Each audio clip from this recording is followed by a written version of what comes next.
Hello everyone, welcome to our channel T Legal Amicus. Today we will discuss about the topic that is Directive Principles of State Policy. Part 4 of the Indian Constitution deals with Directive Principles of State Policy, whereas Part 3 of the Indian Constitution deals with fundamental rights that we have discussed in Article 12 to 35 that you can check on our channel. Directive principles of state policies are being obtained in our constitution from Irish constitution. If we concise the preamble of our Indian constitution, then there are mainly three goals, that is, first, social, economic, political justice. And to achieve these goals, fundamental rights and directive principles of state policies are responsible combinedly.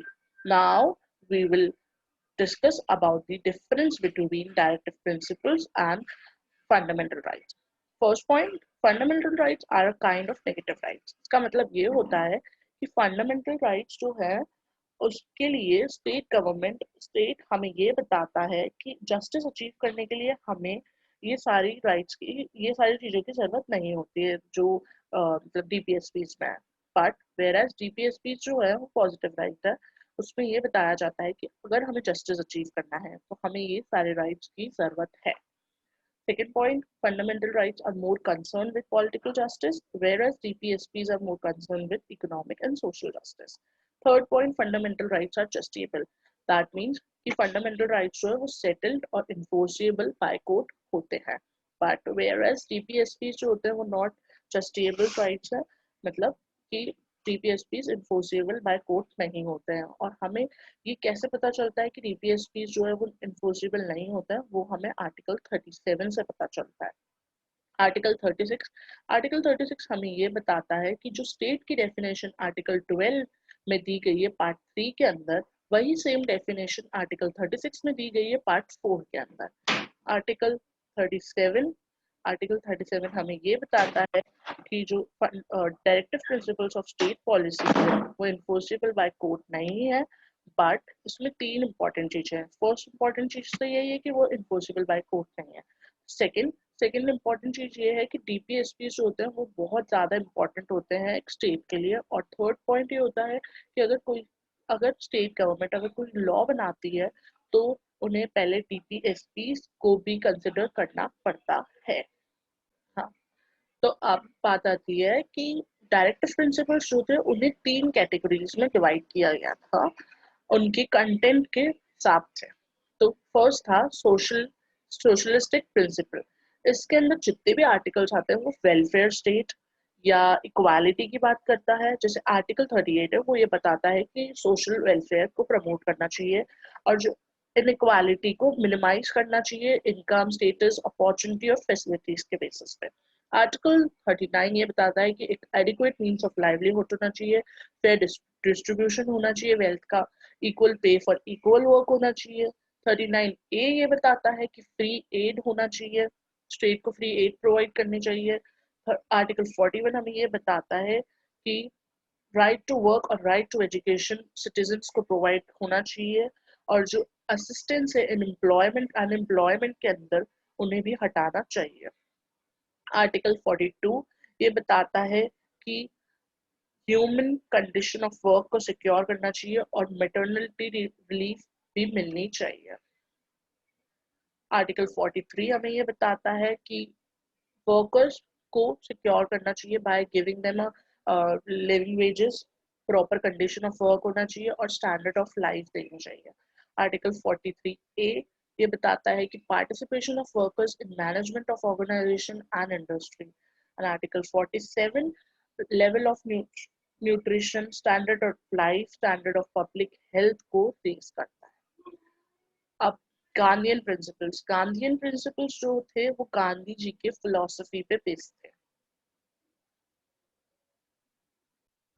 Gandhian principles जो थे वो गांधी जी के vision को reconstruct कर रहे थे।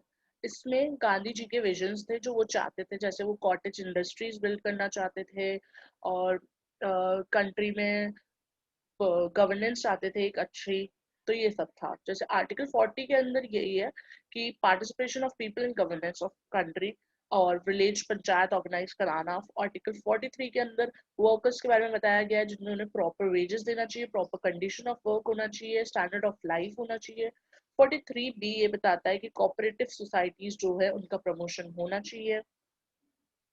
Article 46 हमें ये बताता है कि एजुकेशन और इकोनॉमिक इंटरेस्ट जो है वीकर सेक्शन के अंदर उसमें प्रमोट होना चाहिए और सोशल इनजस्टिस हटना चाहिए, एक्सप्लॉयटेशन हटना चाहिए। 47 हमें ये बताता है कि level of nutrition, standard of life, standard of public health को रेज करना चाहिए। और आर्टिकल 48 जिसमें बताया गया है कि एनिमल हस्बेंड्री जो है मॉडर्न और साइंटिफिक बेसिस पे उनको ऑर्गेनाइज करना चाहिए और प्रोहिबिट करना चाहिए स्लॉटर्स ऑफ काउस का। इसमें दो अमेंडमेंट, दो एक्ट भी बने जो स्लॉटर ऑफ काउस पे थे और जो इसमें कॉटेज इंडस्ट्री को स्टैब्लिश करने के लिए भी थे। अब थर्ड आता है लिबरल प्रिंसिपल। लिबरल प्रिंसिपल्स बात करते हैं लिबरल विजन के ऊपर, जैसे यूनिफॉर्म सिविल कोड को स्टेब्लिश करना, जैसे आर्टिकल 44 में बताया कि यूनिफॉर्म सिविल कोड। आर्टिकल 45 में फ्री एंड कंपलसरी एजुकेशन बताया गया है जो 14 इयर्स तक के कम बच्चों को सबको मिलनी चाहिए। आर्टिकल 48 में एनिमल हस्बेंड्री के बारे में बताया गया है। आर्टिकल 48A के अंदर एनवायरमेंट प्रोटेक्शन एक्ट से रिलेटेड चीजों के बारे में बताया गया है कि हमें प्रोटेक्ट करना चाहिए अपने एनवायरमेंट को और सेफ गार्ड करना चाहिए अपने फॉरेस्ट और वाइल्ड लाइफ को। आर्टिकल 49 के अंदर जितने भी मॉन्यूमेंट्स है उनको प्रोटेक्ट करना चाहिए। और आर्टिकल 50 के अंदर separation of judiciary from executive है। और आर्टिकल 51 जो है वो इंटरनेशनल पीस और सिक्योरिटी के बारे में बात करता है और मेंटेन करना चाहिए good relation with different states.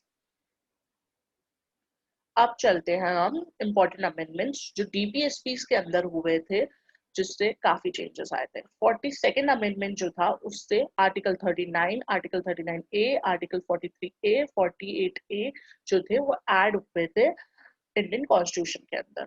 Article 44 amendment के थ्रू आर्टिकल 38 जो था वो ऐड हुआ था इंडियन कॉन्स्टिट्यूशन के अंदर डीपीएसपी में। 86 अमेंडमेंट से आर्टिकल 45 जो था वो ऐड हुआ था टीपीएसपी के अंदर इंडियन कॉन्स्टिट्यूशन में।